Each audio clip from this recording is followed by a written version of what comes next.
A palavra do Senhor diz assim em Atos, capítulo 3, versículo 1 em diante. Pedro e João subiam junto ao templo, à hora da oração à nona.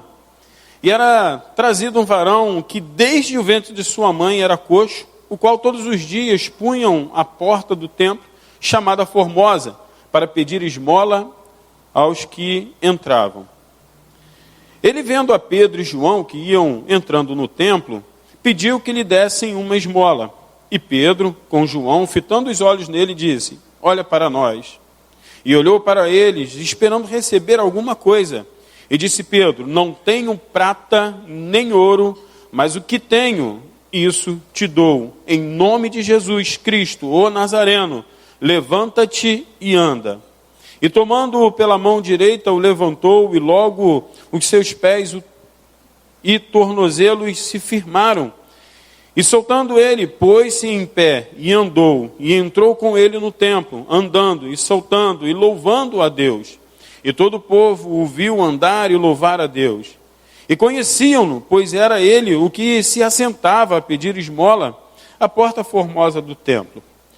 E ficaram cheios de espasmos e assombros pelo que lhe acontecera. E apegando-se ele a Pedro e João, todo o povo correu atônito para junto deles no alpendre chamado de Salomão. E quando Pedro viu isto, disse ao povo: varões israelitas, por que vos maravilhais disto? Ou por que olhais para nós como se por nossa própria virtude ou santidade fizéssemos andar este homem? O Deus de Abraão, e de Isaque, e de Jacó, o Deus de nossos pais, glorificou a seu filho Jesus, a quem vós entregastes e perante a face de Pilatos negastes, tendo ele determinado que fosse solto.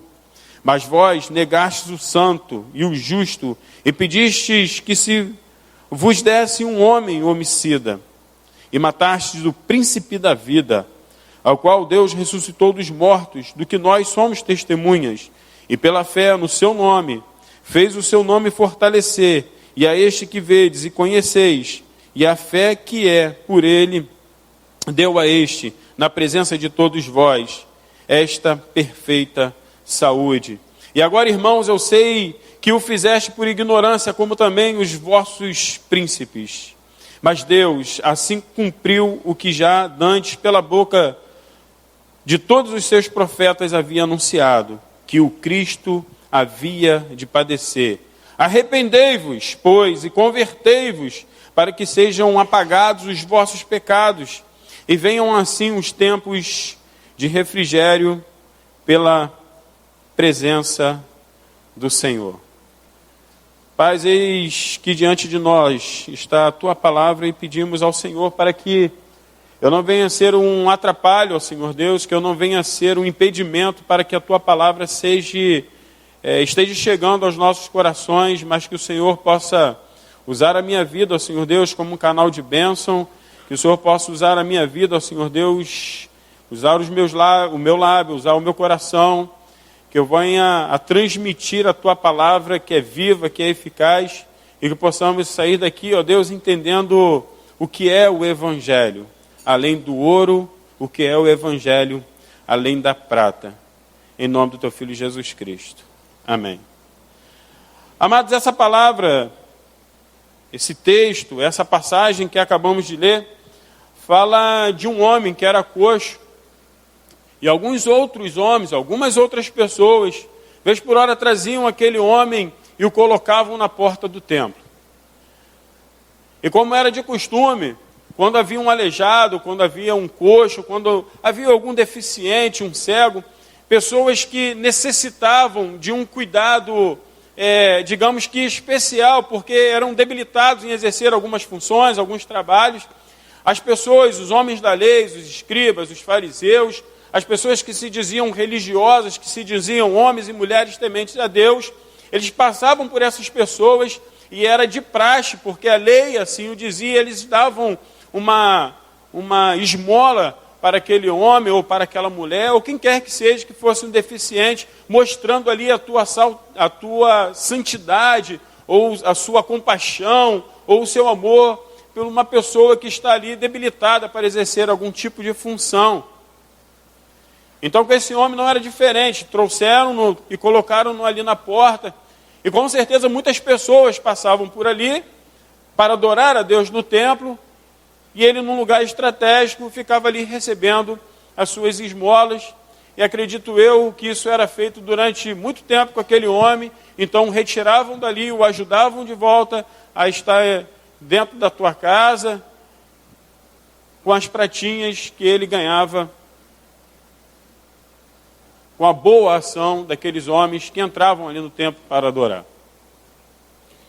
Mas um dia aconteceu algo especial na vida desse homem, quando ele fitou os olhos para João e para Pedro, e estendeu a mão pedindo uma esmola, e para sua surpresa, aqueles homens movidos pelo Espírito Santo de Deus diz: olha, nós não temos ouro, nós não temos prata, mas nós temos algo muito valioso que nem ouro, nem prata, nem riqueza alguma pode comprar. Em nome de Jesus Cristo, levanta e anda. E aquele homem se levantou e todos ficaram atônitos. E era a época da festa de Pentecostes, uma festa judaica que acontecia em Jerusalém, que era muito conhecida e já estava no seu fim. Então muitas pessoas estavam saindo da cidade e quando ouviram esse comentário, houve aquele burburinho, houve aquela agitação na cidade e as pessoas começaram a voltar e querer entender o que aconteceu, que milagre foi aquele, porque aquele homem foi alcançado pela misericórdia do Senhor, porque ele foi curado, qual a fonte, qual o recurso que foi usado para aquele homem que tanto tempo estava ali, ele simplesmente fosse curado pelo poder de Deus. Então, chegaram-se perto deles e eles questionando aqueles homens que eram religiosos, homens voltados para a casa de Deus, homens voltados para a obra de Deus, e eles então disseram assim: não sei por que vocês estão tão atônitos assim, a glória não é minha, a honra não é minha, nada disso foi feito por nosso próprio esforço, nós simplesmente usamos o poder de Deus, o Espírito Santo que age na minha vida, para declarar bênção sobre a vida desse homem. Simplesmente ele levantou, então toda a honra, toda a glória, todo o louvor seja dado a Deus. E eles aproveitaram aquele gancho ali e começaram a apontar e a definir algumas questões pendentes que até então estavam escondido de repente com aqueles homens. Eles diziam: olha só, quando Jesus estava lá, o príncipe da vida, junto com um assassino, vocês rogaram para liberar Barrabás e preferiram a morte de Cristo. Vocês mataram o príncipe da vida. Olha, existem pecados dentro da vida de vocês que vocês precisam se retratar, vocês precisam se arrepender, vocês precisam se prostrar diante desse Cristo e saber que Ele morreu, mas ressuscitou ao terceiro dia e trouxe consigo a chave da vitória. A morte não tem mais poder sobre a sua vida e isso vocês precisam reconhecer. E no versículo 19 ele diz: arrependei-vos. Porque o Evangelho é poder de Deus para a salvação. Então arrependei-vos de todas as suas mazelas, de todas as suas culpas. Porque vocês entram por essa porta e dão uma moedinha e acham que estão tudo kit com Deus. Tem muita coisa dentro da vida de vocês que precisam ser mudada, que precisam ser transformada, que precisam ser moldada, que precisam ser colocado para fora. E aqueles homens então que se achavam santos demais, se achavam puros demais, começaram a fazer uma autoanálise, ficaram perplexos das palavras que foram proferidas,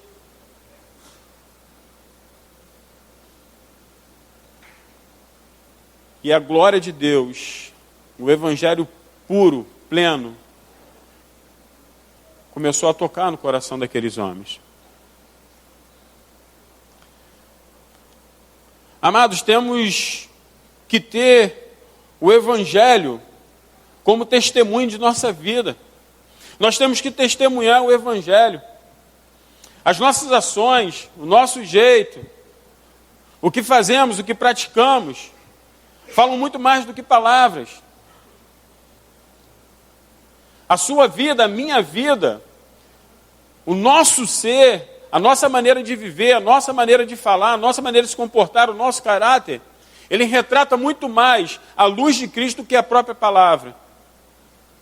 Porque nós podemos falar de grandes coisas, nós podemos falar de um amor, nós podemos falar de uma salvação, nós podemos falar de tantas coisas que a palavra de Deus nos ensina a falar, nos ensina a viver, mas nós não a vivemos, apenas a falamos.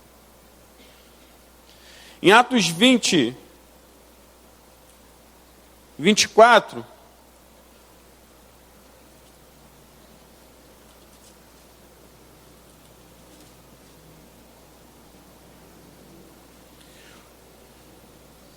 Paulo traz um discurso para a igreja de Éfeso. Ele diz assim, mas em nada tenho a minha vida por preciosa, contanto que cumpra com alegria a minha carreira e o ministério que recebi do Senhor Jesus, para dar testemunho do evangelho da graça de Deus. Paulo foi um camarada, um homem que, quando as pessoas olhavam para ele, via a transformação de Deus na sua vida. E ele simplesmente disse que o evangelho, para ele, é o testemunho dele, encarnando, ou mostrando, ou exalando o que é o evangelho. O que é viver em Cristo. O que é viver um evangelho que não é um evangelho mercadológico. Que viver um evangelho não é um evangelho de faces, de hipocrisia, ou de mentiras, ou de simples teatro. Onde as pessoas se fazem um papel de um ser, de um indivíduo que eles não são, para mostrar uma mensagem que eles querem passar, sem ser aquilo que eles na verdade são.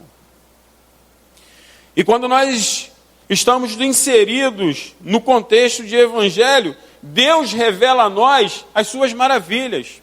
Quando nós estamos inseridos no contexto de reino de Deus, Deus revela a nós a sua graça. Quando nós estamos inseridos no contexto de evangelho de Deus, Deus revela a nós a quem verdadeiramente Ele é, a tua essência, o teu ser, o seu eu. E quando nós passamos a entender quem é Deus, nós começamos a tomar as características dele para a nossa vida. E nós começamos a viver Deus em nós. Mas para isso, amados, é necessário que nós temos que estar inserido dentro daquilo que se diz evangelho. Abra a Bíblia comigo em Romanos, no capítulo 1.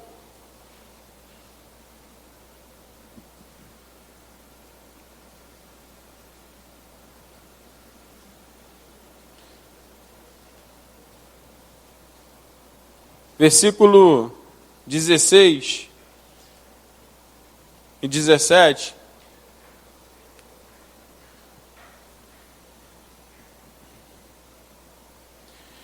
Porque não me envergonho do evangelho de Cristo, pois é poder de Deus para a salvação de todo aquele que, primeiro do judeu e também do grego, porque nele se descobre a justiça de Deus de fé em fé, como está escrito, mas o justo. Então, amados, nós entendemos aqui que quando nós estamos inseridos no que se diz evangelho de Deus, o evangelho pleno, nós temos a revelação da justiça de Deus. E quando nós temos essa revelação de quem verdadeiramente é Deus, nós temos a possibilidade de criar com Ele, de ter com Ele um relacionamento sólido. De estar com Ele e ter com Ele um relacionamento real, verdadeiro. Porque você não pode, eu não posso, nós não podemos e não conseguimos nos relacionar com uma pessoa que nós não sabemos quem é.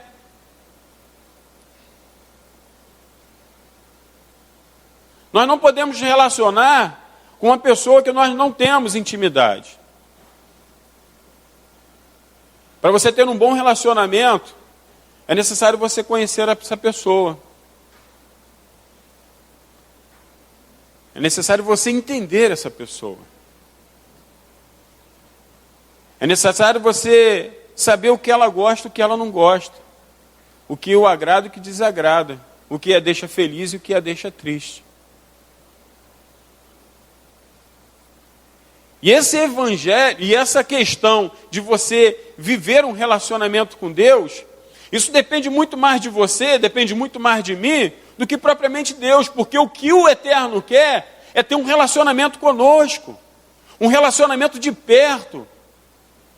O que esse Eterno quer, o que esse Deus quer, é que nós tenhamos intimidade com Ele, que nós venhamos a buscá-lo, entender a vontade dEle, saber o que Ele quer, ouvir a sua voz, entender os seus preceitos, entender a sua vontade para a nossa vida. Porque você não tem como, nós não temos como, andar com alguém e agradá-lo sem saber o que ele gosta, sem saber o que ela gosta.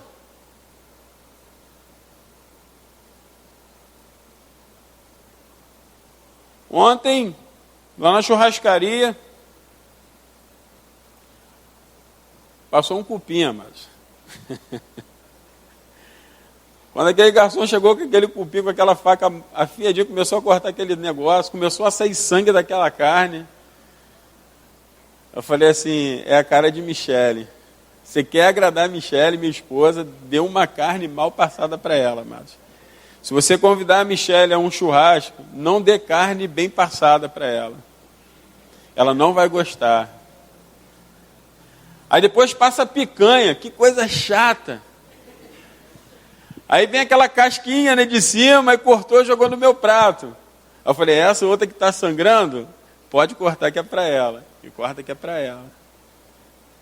Então nós conseguimos ter esse relacionamento, andar junto, quando nós sabemos o que a pessoa gosta ou não.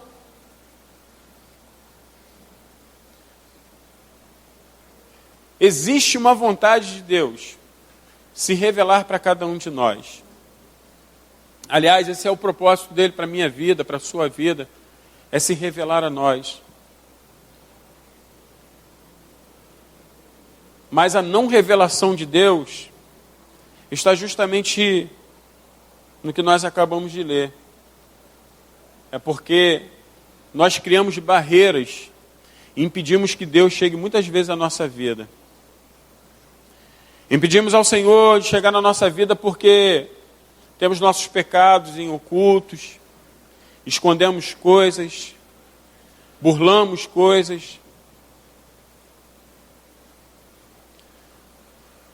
Fazemos coisas que nós sabemos que desagrada a Deus. E quando nós tomamos essa atitude, nós não temos como viver esse evangelho na nossa vida. Viver a essência de Cristo em nossa vida. Então, existe uma vontade do Senhor de se relacionar comigo e com você. Existe uma vontade do Senhor de que verdadeiramente nós sejamos adoradores dEle, que nós sejamos filhos dEle. Chamá-los de papai e sentir o Senhor nos carregando, nos guardando, o Senhor nos abraçando, cuidando de nós, zelando por nossas vidas, falando no nosso coração, filho, não faça isso, filho, não ande por este caminho, isso aí vai te levar à destruição, porque tem caminhos que parecem ser bom para você, tem caminhos que parecem ser bom para mim, mas Deus sabe que esse caminho vai nos levar à morte, vai nos levar à destruição, vai nos levar a um abismo, e um abismo chama um outro abismo. Mas muitas das vezes nós não conseguimos entender e ouvir a voz do Senhor, porque nós estamos distantes dEle. Nós não queremos o Senhor muito perto de nós, porque quando chega a luz, mostra toda a podridão, mostra tudo que está errado, mostra toda a bagunça.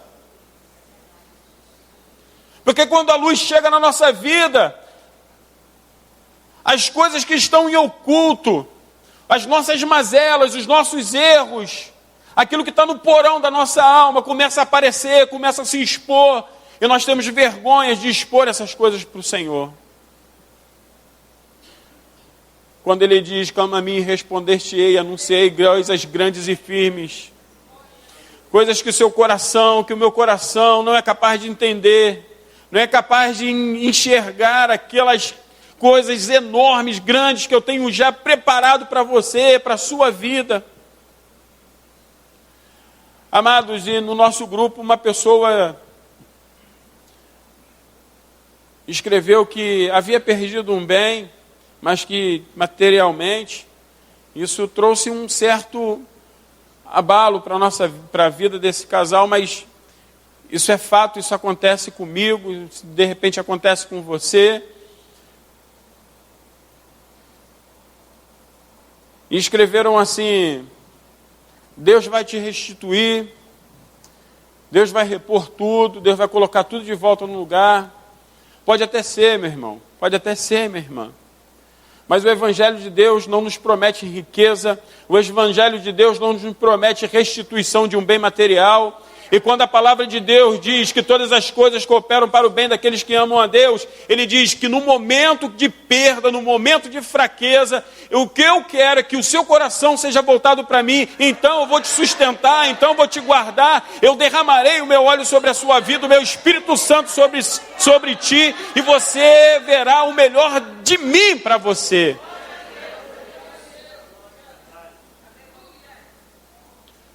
Um evangelho além do ouro e da prata, é um evangelho onde você não pode pagar a unção de Deus. Você não pode comprar a unção de Deus. Eu não posso chegar aqui, pastor Sidão, toma R$2.000 e ora sobre mim para que a unção do Senhor seja sobre a minha vida. Isso é algo que não se compra.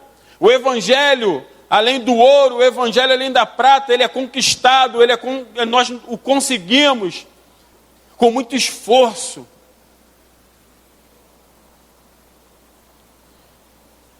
E as riquezas de Deus são incomparáveis quando elas são apresentadas a nós dentro de um evangelho puro. E essas riquezas incomparáveis nós só conseguimos entender quando nós temos vínculo com o Senhor. E nós começamos a entender e saber o que Ele quer para a nossa vida.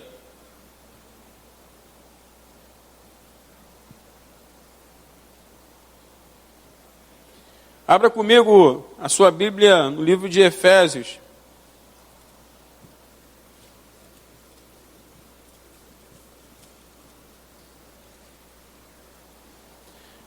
Capítulo 3.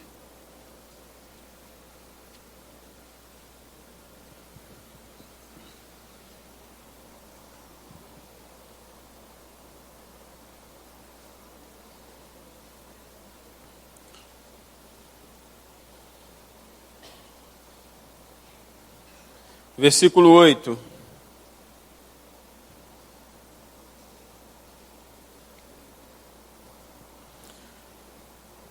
Paulo faz essa declaração. A mim, o mínimo de todos os santos, me foi dada esta graça de anunciar entre os gentios, por meio do Evangelho, as riquezas incomparáveis, incompreensíveis de Cristo, e demonstrar a todos qual seja a dispensação do mistério que desde os séculos esteve em oculto em Deus, que tudo criou, para que agora, pela igreja, diga assim, eu sou a igreja, para que agora, pela igreja, a multiforme sabedoria de Deus seja conhecida dos principados e potestades nos céus, segundo o eterno propósito que fez em Cristo Jesus, nosso Senhor. Essas riquezas incomparáveis, essas riquezas incompreendidas, muitas das vezes, essas riquezas que o Senhor nos apresenta, só nos é revelada quando nós vivemos ou estamos inseridos no Evangelho além do ouro e além da prata. Quando nós passamos a dar mais do que ouro, quando nós passamos a dar mais do que prata, Deus revela as suas riquezas em nós. Pois aquilo que estava oculto, aquilo que estava escondido, segundo Paulo falou, O Deus que criou todas as coisas, Ele deixou isso para ser revelado para mim, para você, através do sacrifício de Cristo, através do Espírito Santo de Deus.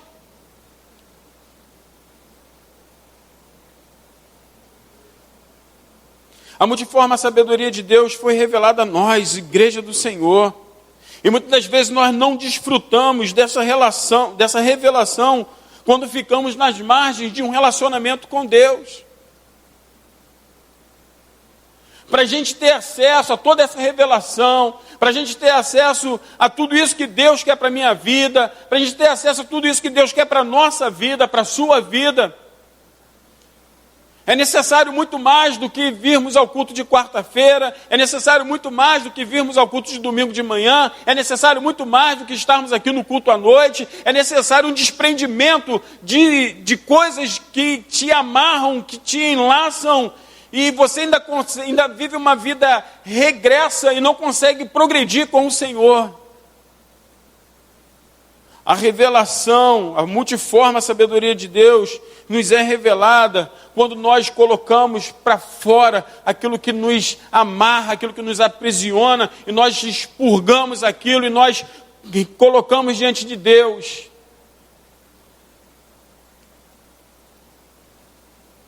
E Deus começa então a trabalhar naquilo que nós declaramos para Ele que precisamos de mudança. Não adianta nós escondermos as nossas frustrações. Não adianta nós escondermos os nossos pecados. Não adianta nós escondermos as nossas mazelas. Essa semana eu estava ouvindo uma pregação do Charles Spurgeon. Uma pregação de 1800 ou 1700, não me lembro bem. Mas ele falava sobre pecados em ocultos.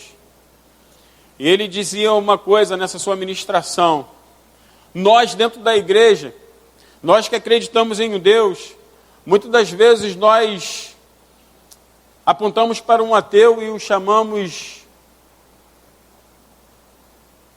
de uma pessoa sem rumo. Nós olhamos para os ateus e muitas vezes nós o criticamos. E Charles Spurgeon ele diz o seguinte: dentro da igreja tem um monte de ateu. Ateu é quando você não consegue identificar Deus. Ateu é quando você repulsa Deus da sua vida. Quando você tira Deus da sua vida, você entende que Ele não é Deus. E quando nós começamos a fazer aquilo que não agrada a Deus, achamos que estamos escondendo do Senhor, nós expulsamos Deus da nossa vida. Quando praticamos adultério, quando se é praticado o adultério, nós estamos expulsando Deus da nossa vida. Nós estamos com essas atitudes entendendo e dizendo que Deus para mim não é nada. Quando nós mentimos, nós estamos dizendo que Deus não tem valor, porque Ele diz: não mintais mais. Quando nós odiamos o nosso irmão, é como se nós estivéssemos dizendo: Deus não tem mais valor na minha vida, porque a palavra de Deus diz: suportai-vos uns aos outros. Quando dentro da nossa casa nós agimos de maneira errada com o nosso filho, com a nossa esposa, com o marido, estamos aqui inseridos no contexto de igreja, comunidade, e nós fazemos todas essas coisas que nós sabemos que desagrada a Deus, é como se nós estivéssemos dizendo com essas atitudes: Deus não tem mais parte na minha vida.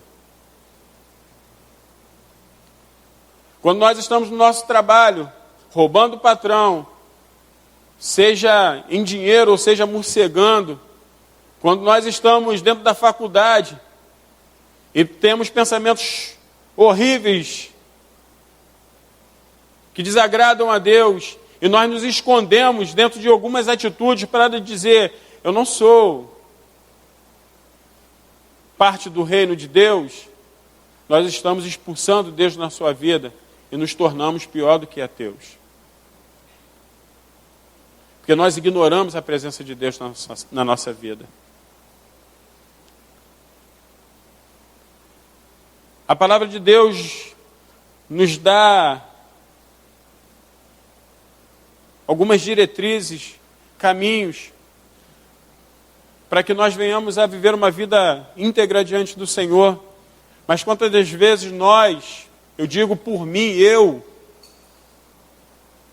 repulso Deus da minha vida quando eu firo os preceitos do Senhor.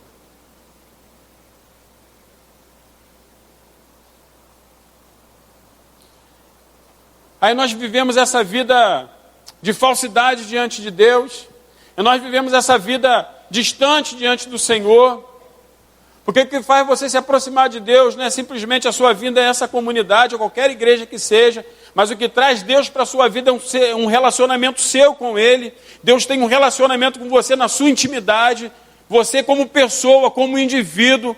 Deus trata com você, você como indivíduo, você distante de todo mundo, ali que Deus trata com você. Você mostra quem você é. E muitas das vezes nós maquiamos o nosso erro e a nossa falha diante de uma roupa bonita, de uma Bíblia debaixo do braço. E nós não entendemos o porquê algumas pessoas a Deus se revela de uma maneira tremenda e as outras não. Nós temos que viver um evangelho além do ouro e além da prata. O evangelho, ele é conquistado por esforço. Como nós já falamos aqui, não é algo mercadológico. Você não pode comprar o evangelho, você não pode comprar a presença de Deus. Você não pode comprar a unção do Senhor sobre a sua vida. Essas coisas Deus não põe à venda.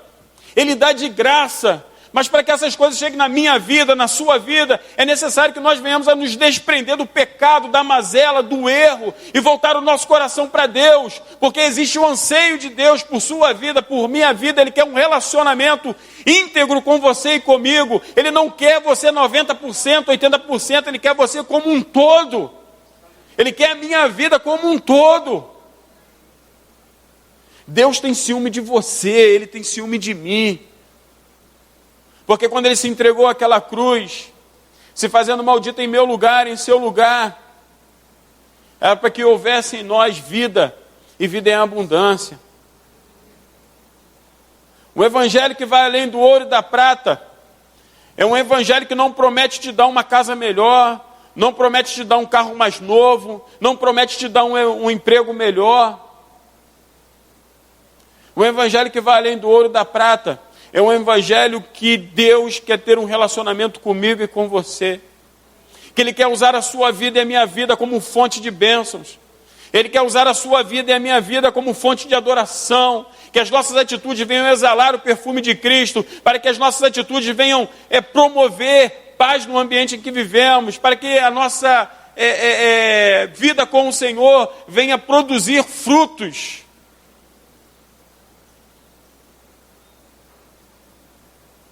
Assim como foi com João e com Pedro,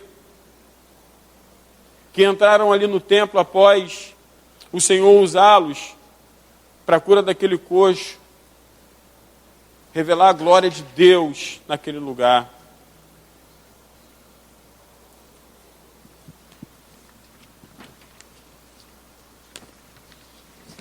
Voltem em Atos lá comigo. Atos capítulo 3.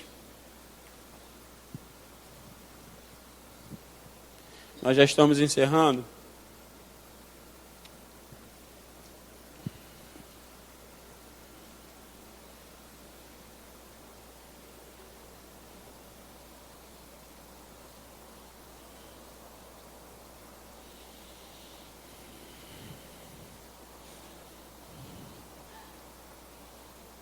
Versículo 19.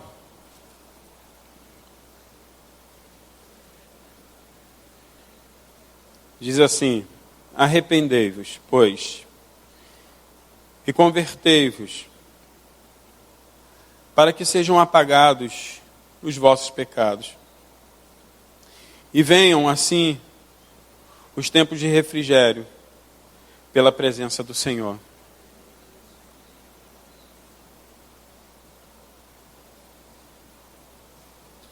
Feche os seus olhos. Abaixe sua fronte.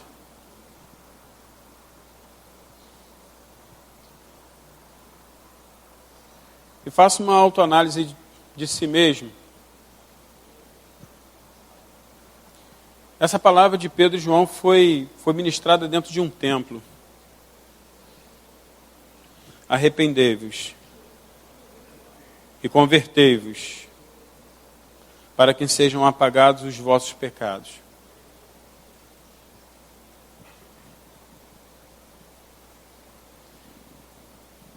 E venham assim um tempo de refrigério.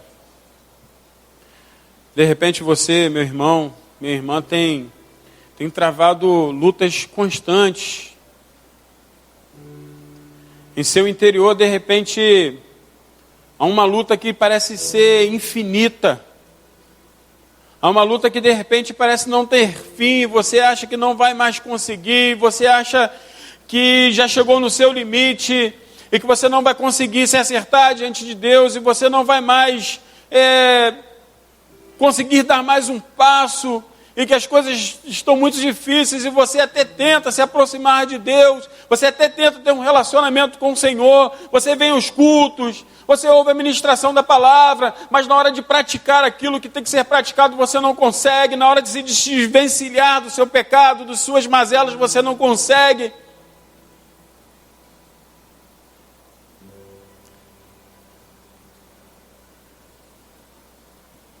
Mas o Senhor diz que Ele apaga todos os pecados. Ele diz que Ele traz refrigério pela presença do Senhor.